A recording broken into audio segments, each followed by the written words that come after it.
आमे कोन सतरे एबे वैकुंठ रे अछि हाँ निहाती मर्त्य वैकुंठ रे अछि आमे ना तमे मिछ कथा कहूछ अरे शास्त्र कहिछि साक्षात वैकुंठ रूपं तत्क्षेत्र श्री पुरुषोत्तमं क्षेत्रणांगमपि क्षेत्रं च तीर्थनांगमपि वरो जे शास्त्र कहिले ए क्षेत्र होछि स्वयं वैकुंठ क्षेत्र ए क्षेत्र क्षेत्र मानकर क्षेत्र एवं सबु तीर्थ मानकर राजा जहाको कपिल संहिता कहिछन्ति कोन देवनांगमपि देवं च राजा श्री पुरुषोत्तमं क्षेत्रणांगमपि क्षेत्रं च राजा श्री पुरुषोत्तमः तेणु क्षेत्र मानक मध्य राजा हेउछन्ति पुरुषोत्तम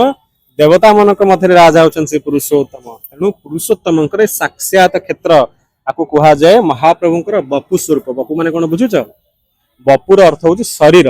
महाप्रभु निज शरीर को धारण करिछन्ति निज शरीर को क्षेत्र रूप रे प्रतिष्ठा करिछन्ति जहाको पुनि थरे नीलाद्रि महोदय कहिछन्ति अतो विष्णु शरीर हि क्षेत्र श्री पुरुषोत्तमः सस्य नामना च विख्यात विधि सूर्यात्मज स्फटम जे जमंकर प्रश्न रे महालक्ष्मी उत्तर दैछन्ति जे क्षेत्र होछि स्वयं नारायणकर शरीर एवं जेमिति नारायणकर ना पुरुषोत्तम तेणु क्षेत्रर नाम पुरुषोत्तम तमे साक्षात वैकुंठ रे अछ जय जगन्नाथ।